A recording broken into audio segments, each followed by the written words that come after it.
이게 없다 보니까 여기서부터도 차이가 납니다. 물론 여기도 차이가 나겠지만.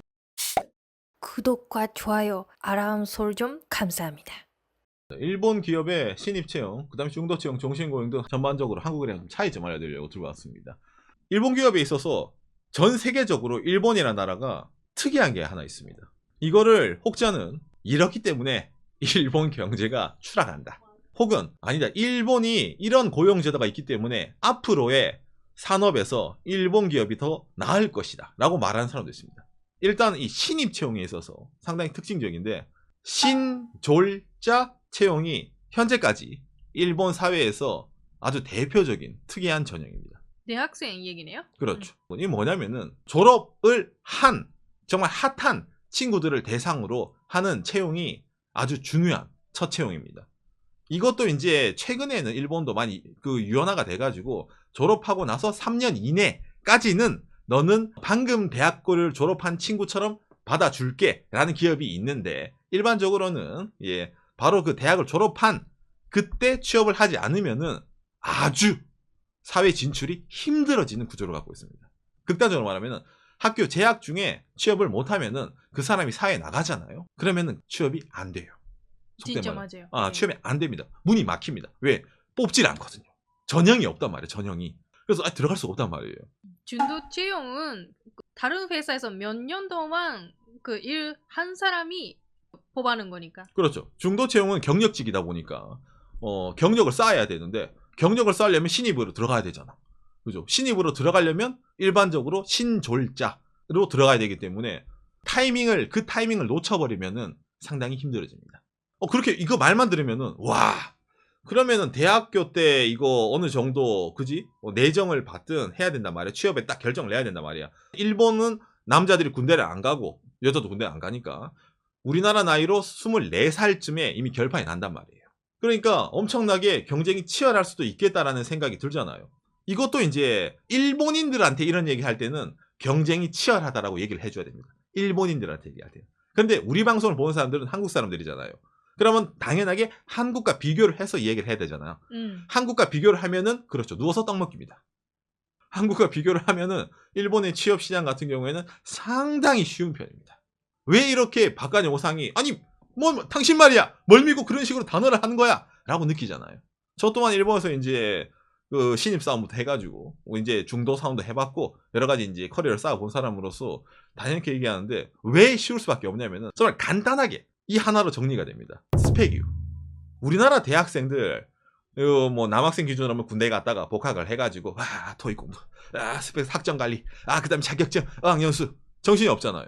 남들이 다 하니까 이력서에 한 줄에 더 써야 돼. 남들이 다 하니까 그게 없으면은 내가 그렇지 뒤처진 것처럼 보이잖아. 그러니까 해야 되는 거예요. 어찌보면 필수 코스죠 그런 게. 스펙을 쌓는다는 자체가.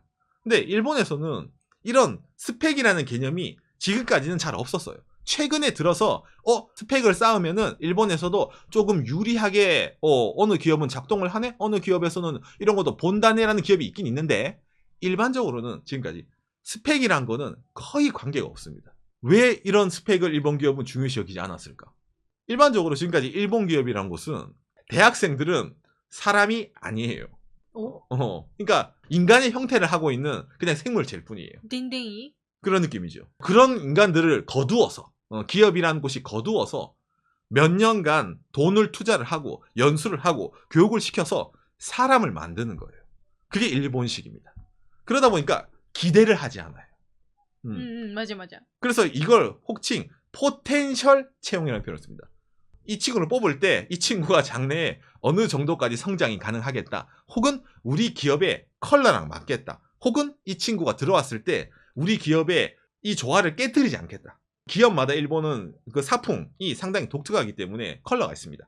그 기업 컬러를 어지럽히는 종자인지 아닌지를 구분하는 게 상당히 큰 거였어요. 면접에 있어서. 우리 신입이 이 축구로 치면 메시 같은 친구가 들어와가지고 우리 회사를 캐리해줄 거야. 우리 회사를 이 친구가 세계 최고로 만들어줄 거야. 라는 걸 신입에게 기대를 하느냐? 기대를 하지 않아요. 왜? 신입은 들어오면 이런 교육을 받고 몇 년 차는 몇 년 차 연수를 받고 몇 년 차 업무에 맞는 딱 그 매뉴얼대로 움직여야 되거든. 그 정해진 테크트리에 맞춰서 올라가는 게 일본 셀러리맨입니다. 그럼 뭐다? 추후에 연결되는 게 그렇죠 이거. 종신고용 연결되잖아. 그렇게 회사가 맞춰주는 딱딱딱 트리에 맞떠 올라가면은 어느덧 정년이네요? 가 되는 거잖아요. 그렇기 때문에 종신고용이 바탕이 된 이 신졸자 채용, 이 세트로 일본이라는 사회는 이루어지는 겁니다. 입구랑 출구가 연결이 되는 나라예요. 그럼 여러분 이거 들은 거 알겠죠? 왜 한국과 다를까? 이게 다르잖아요. 일단 이게 없다 보니까 여기서부터도 차이가 납니다. 물론 여기도 차이가 나겠지만 종신고용 이게 상당히 일본이라는 나라에서 중요한 위치를 가집니다. 일본에 경제활동하는 사람 중에 90%가 급여소득자, 샐러리맨입니다. 일본은 샐러리맨의 천국이에요. 천국이란 게 여러분 사람이 많다는 거를 천국이라 표현하는 거예요. 좋아서 천국이 아니야. 예. 많으니까 천국이에요. 예. 거의 대부분이 그렇게 이제 민간에 고용되어 있는 사람들이란 말이야. 그렇기 예. 때문에 그 사람들을 상당히 중요시 여깁니다. 종신고용이라는 게 왜 깔려 있냐면은 그 기업에 들어가면 그 기업을 위해서 평생을 바쳐서 일하잖아. 희생을 하는 거예요. 그리고 그 기업의 색깔에 맞는 사람을 키워내는 거예요. 그러면은 이 사람이 다른 기업에 가서 적응을 잘 할 수 있을까? 적응을 잘 할 수 있는 사람도 있고 못하는 사람도 있습니다. 그런데 다른 기업에 간다는 생각을 기본적으로는 잘 하지 않아요.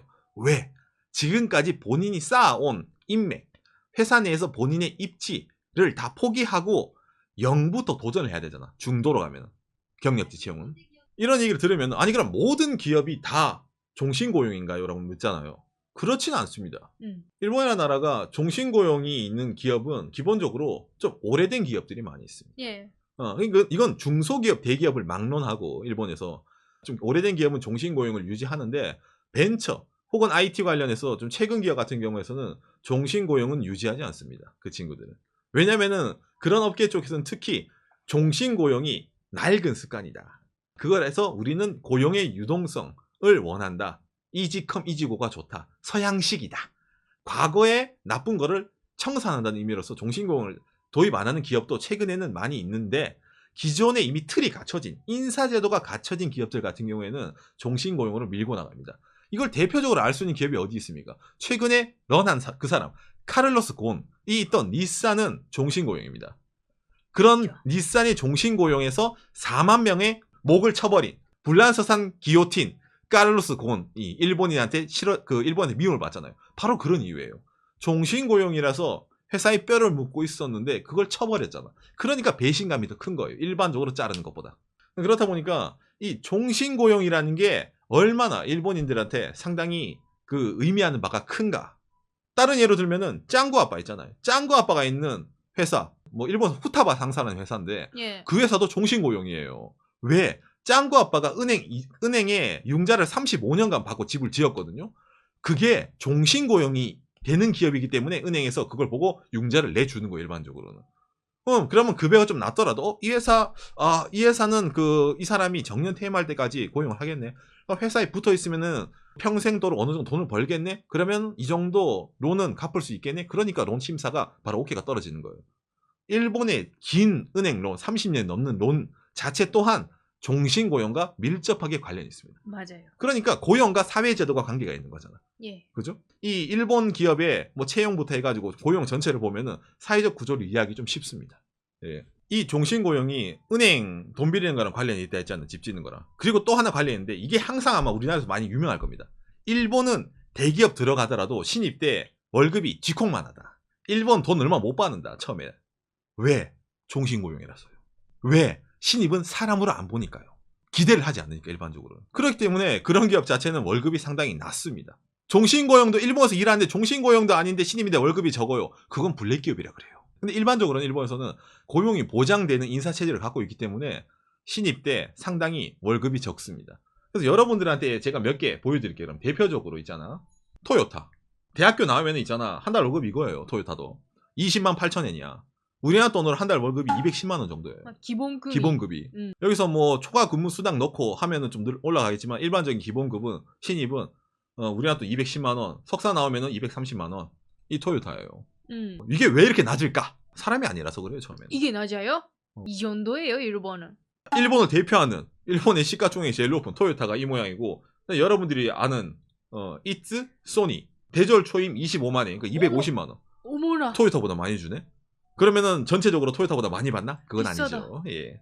그러니까 월급만 보면은 아니 토요타에 한 달에 우리가 또 210만 원 받고 처음에 들어가면은 그 연봉 해봤자 뭐 3천 좀 넘을 거 아니야 1년 차에. 예, 3천 정도 나옵니다. 보너스 넣으면 그러니까. 신입이니까. 음. 야 그러면 별로 돈 못 받네. 한국 그 현대자동차라는 이거 훨씬 더 돈 많이 받네. 정답. 네. 한국이 더 많이 받습니다. 신입 때. 그러니까 일본이라는 나라의 급여 커브랑 한국이라는 나라의 급여 커브를 여러분들이 이해를 하면 좀 쉬울 겁니다. 뭐냐면은 우리나라는 신입사원이랑 과장이랑 예를 들어서 월급 차이가 그렇게 많이 안 나요. 일본은 2배에서 3배 정도 납니다. 그러니까 토요타는 과장이면 연봉이 억이 넘어가요. 우리나라 돈으로. 직급과 연차에 따라 팡팡팡팡팡 올라갑니다. 예. 처음에는 낮게 잡아요. 왜? 사람이 아니잖아. 일을 못하잖아. 그런데 무슨 돈을 받아가려 해? 회사에서 너를 키우는데 적자잖아요. 일 못하니까 가르쳐야 되잖아. 근데 그동안 돈까지 주잖아. 천사네. 안 그래? 그러니까 적게 줘요. 그래서 일할만 할 때부터 사람 취급을 하면 돈이 올라가기 시작합니다. 그러니까 일본 기업은 그래프가 이렇게 올라갑니다. 대한민국은 처음에 높아요. 여기서 이렇게 올라가요. 이렇게 올라가요. 이렇게 올라가다가 이게 꺾이는 경우입니다. 이렇게 돼요. 평균적으로 일본 기업이 임금이 한국보다 큰 이유가 여기서 나옵니다. 이게 왜 가능해? 총신고용이라서. 마지막까지 회사에 있어야 되니까. 그런 식으로 사람을 잡아두는 거예요. 어떤 의미는. 회사에서 오래 버티지 않으면은 내가 처음에 이 돈 받고 일한 거를 회수를 못해요. 그러면 회사에 계속 붙어 있어야 돼요. 그러면 월급이 올라가니까. 그 회사에서 목숨 바쳐서 내가 이 회사를 위해서 영혼을 팔아야지 나를 높게 평가해 준 거예요. 회사가. 이게 일본식 일반적인 고용 시스템입니다. 그런데 일본에서도 이게 안 지켜지는 회사들이 상당히 많이 있습니다. 그런 기업들이 하는 말이 있어요. 토요타도 월급이 210만 원에다가 초봉이 한 3천만 원 정도밖에 안 되잖아. 그러니까 그런 블랙기업도 똑같이 얘기합니다. 토요타도 초봉 3천만 원 주는데 우리 회사가 그 이상 줄 수 있나? 없어. 우리도 그 정도 줄게. 이렇게 말해요. 일본에서. 그런데 그 이후에 커브가 같나요? 전혀 달라요. 안 올라가 그런 데는 일본에서도. 근데 토요타는 올라가잖아. 그렇게 차이가 나요. 그렇게 사람을 뽑아요. 그런 기업들이 일본에 상당히 많이 있어요. 아니면 반대로 토요타는 3천만 원인데 우리 회사는 4천만 원 줄게요. 우와 토요타보다 초봉이 세네. 이 기업 들어가자. 근데 안 올라가. 안 올라가. 그대로야. 10년 차가 돼도 4천. 20년 차가 돼도 4천만 원이야. 또는 까보면 본리후생 하나도 없다. 그렇죠. 다른 복리후생 제로. 일반적으로 일본의 오래된 나름 이제 종신고용이 보장되고 월급이 어느 정도 나오는 기업 같은 경우에는 저렇게 월급을 낮게 표시합니다. 대신 복리후생이 빵빵하거나 언젠가는 월급이 떡상을 하게 된 그래프를 지게 돼요. 근데 이게 외부로 보이나요? 외부에서 잘 안 보여요. 모릅니다, 여러분. 그렇기 때문에 일본에서도 취업하는 학생들은 신입 취업, 대학생 때 신졸자 취업을 해야 되잖아. 그러면 뭘 해야 되겠어요? 정보 수집을 해야 됩니다. 공부하는 게 아니에요. 취업 공부를 하는 게 아니라 토익 공부를 하는 게 아니라 선배 찾아가거나 기업 방문을 해서 연구를 해야 돼요. 일본 학생들은. 그래야지 블랙 기업에 안 가니까. 그 선배한테 가가지고 연봉이 어떻습니까? 얼마나 쉬십니까? 보너스는 얼마나 나옵니까? 라는 정보를 외부에 공개가 잘 안 되기 때문에 그걸 들으러 다니는 거예요. 그게 일본에서는 오비 방문이라는 표현을 씁니다. 좋은 대학이면은 선배가 좋은 기업에 갈 확률이 높아지겠지. 그러면 좋은 기업에서도 높은 직에 있거나 선배가 많이 있으니까 정보 수집하기가 쉽겠지. 그러니까 좋은 대학이면은 취업을 더 하기 편한 거예요. 쉽고. 다른 친구들이 모르는 알짜 기업에 들어갈 수 있는 거예요. 일본에서는. 왜? 정보가 많아지니까. 반대로 선배가 좋은데 못 가 있는 대학이라는 그런 데 봐. 그러면 정보가 안 들어와요. 그러면은 일반적으로 인터넷에 있는 정보라든지 본인이 아니면 인사 담당자 말 듣고 지원을 하는 거예요. 그럼 들어가면 어떻게 돼? 조건이 다른 경우가 빼박 많이 나옵니다. 이게 일본이라는 나라의 취업에서 제일 중요한 정보전입니다. 어떤 식으로 기업의 정보를 취합하느냐. 상당히 좀 재밌죠, 이것도. 여기서 제일 큰 차이가 대학생들이 스펙을 안 쌓고도 이게 가능하다는 게 제일 큰 차이가 아닌가 싶습니다. 한국이랑. 늘 얘기하지만 현재까지의 일본의 대부분의 기업 같은 경우에는 학점이라든지 그런 거는 잘 보지 않습니다. 왜냐? 합격을 받잖아요. 그리고 그 후에 대학교 성적표를 냅니다. 졸업 예정 증명서 있잖아. 아니면 졸업한 사람은 졸업 증명서랑 성적표를 합격한 다음에 내는 거예요. 그러니까 성적을 안 본다고 제가 얘기를 할 수 있는 겁니다. 아니, 일본 기업은. 한국은 먼저 보여줘야 돼요? 그러다 보니까 일본 대학에서 일반적으로 학점 관리가 잘 안 됩니다. 속된 말로 취업 잘하는 사람이랑 공부 잘하는 사람이랑은 좀 달라요. 일본에서는. 그리고 제 시절 얘기지만 예를 들면 토익 700점 저는 없었습니다. 하지만 면접은 좋았어요. 저는. 회사 들어가서 열심히 영어 공부하니까 제발 합격. 일본 학생들은 학점 관리를 안 해도 돼요. 기본적으로는. 그리고 24살 때 취업을 하잖아요. 취업률이 일본은 높습니다. 예, 일본에서도 자기가 안 가리면 취업은 다 할 수 있어요. 물론 일본에서도 정말 좋은 기업은 취업하기가 빡십니다. 스펙 때문에 빡시다는 게 아니에요. 면접과 플러스 그렇죠. 학벌입니다. 이게 제일 키예요. 이렇게 신입 채용이 다르다 보니까 이 중도 채용이 또 한국과 다릅니다. 왜냐? 최근에는 일본에서 이제 중도 채용이라는 게 어느 정도 TV에서도 막 나오고 기업들이 홍보를 해요. 왜 홍보를 할까? 중도 채용을 홍보를 한다는 말은 종신고용을 슬슬 빼고 싶다는 거예요. 일본도 서양처럼 돼가지고 좀 더 인력 시장을 유연화시켜야 된다. 그러니까 커리어를 다양하게 쌓으세요는 뭐다? 우리 회사는 너를 끝까지 책임지기 싫으니까 슬슬 다른 데로 좀 나가라 임마. 이 말을 일본 사회가 점점 최근에 말을 많이 하고 있습니다. 예전에 이런 거 안 했어요. 그러니까 딱 저희 나이 때부터 전직 이직하는 사람들 많아졌어요. 그렇죠. 이걸 어찌 보면 이걸 좋다고 느끼는 사람도 있어요. 왜? 그 전까지는 기본적으로 종신고용이 바탕이 되고 신입사원 때부터 그 회사에 목을 매야 되다 보니까 중간에 나오면은 이미지가 안 좋아요. 저 인간 폐찬병이네. 저 인간 하자가 있으니까 그 기업에서 중간에 나왔네. 아니면 그 기업이 안 좋아서 잘렸네. 조금 안 좋네라는 인식이 있었는데 지금은 그게 좀 많이 나아지고 있습니다. 경력직에 대해서 일본도 지금 상당히 많이 유동적으로 많이 바뀌고 있습니다. 지금이 딱 과도기예요. 일본 기업이 정말 잘 나갈 때는 괜찮아요. 그런데 일본 기업이 일본 내에서 내수로 먹는 기업은 괜찮겠지만 다른 데로 눈을 돌리면은 다른 나라랑 붙잖아요. 우리나라의 그 취업 전쟁을 버티고 온 그 사람들, 중국, 인국 그렇게 많은데 중국 내에서 경쟁을 살아남은 친구들.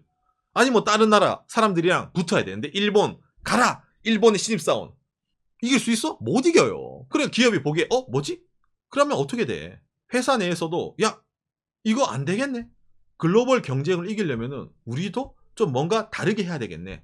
라고 하다 보니까 이런 경력직 채용을 많이 늘립니다.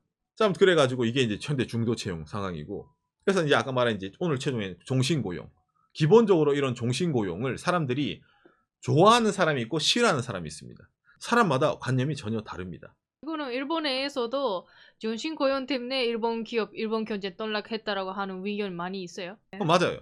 종신고용이 있기 때문에 추미코가 말한 것처럼 철밥통이니까 회사 내에서 놀고 먹는 사람이 있다. 그래도 월급은 올라가니까. 그래도 보너스는 나오니까. 그런 사람이 있었던 거예요. 맞습니다. 그러니까 그거에 대해서 상대적으로 불편함을 느끼는 사람이 상당히 많았던 거예요. 그래서 기업 자체가 잘 안 돌아간다. 그런데 이걸 또 다른 말로 다른 사람들 말로 일본에서 있잖아요. 그 예를 들어 노벨상 받거나 그런 사람들은 무슨 말 하냐면은 일본이 종신고용으로 있었기 때문에 내가 회사 내에서 돈이 안 되는 일을 하더라도 회사가 나를 지켜줬기 때문에 밥을 먹여줬으니까 내가 이런 기술을 개발했었다라는 의견도 있는 거예요. 그러니까 장단점이 있습니다. 종신고용을 볼 때 저거 무임승차네. 아니다. 회사 내에서 저 사람을 믿고 신뢰를 하는 거다. 양쪽 의견이 있어요. 뭐가 좋은지는 사람마다 다른 거죠. 케이스 바이 케이스입니다. 이것도. 간단하게 오늘 일본 기업의 신입채용, 중도채용, 종신고용에 대해서 얘기를 하는데 특이합니다. 월급이 잘 안 올라요. 일본 기업 월급 옛날에 비해서 그렇게 안 셉니다. 평균적으로 치면은. 여러분. 이게 평균적인 게 상당히 중요한데 잘 받는 기업은 지금도 잘 받습니다.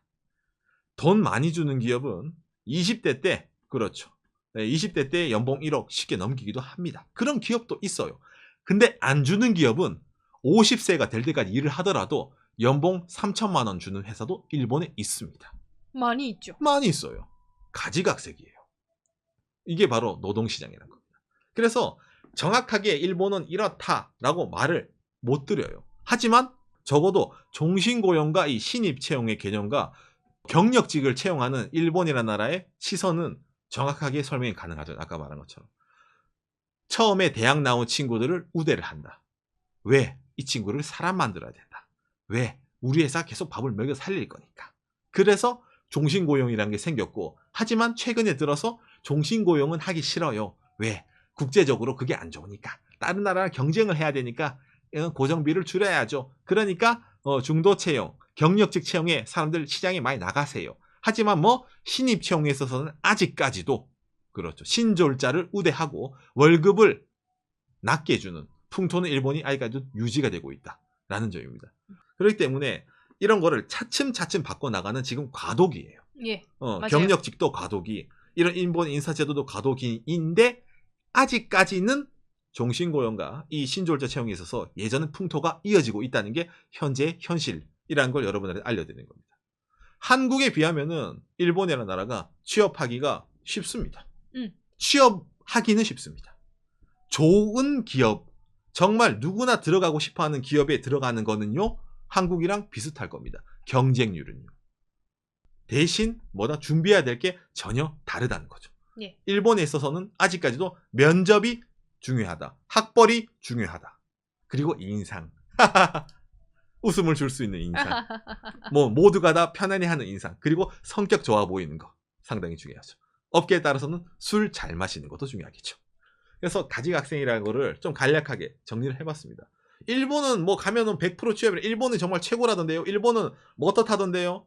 그거는 업계마다 다른 거예요. 한국보다 좋은 회사도 있고 나쁜 회사, 안 좋은 회사도 있습니다. 예, 그렇죠. 그거는 그렇죠. 일본은 파라다이스가 아니에요. 거기다가 또 너무 안 좋은 데도 아니에요.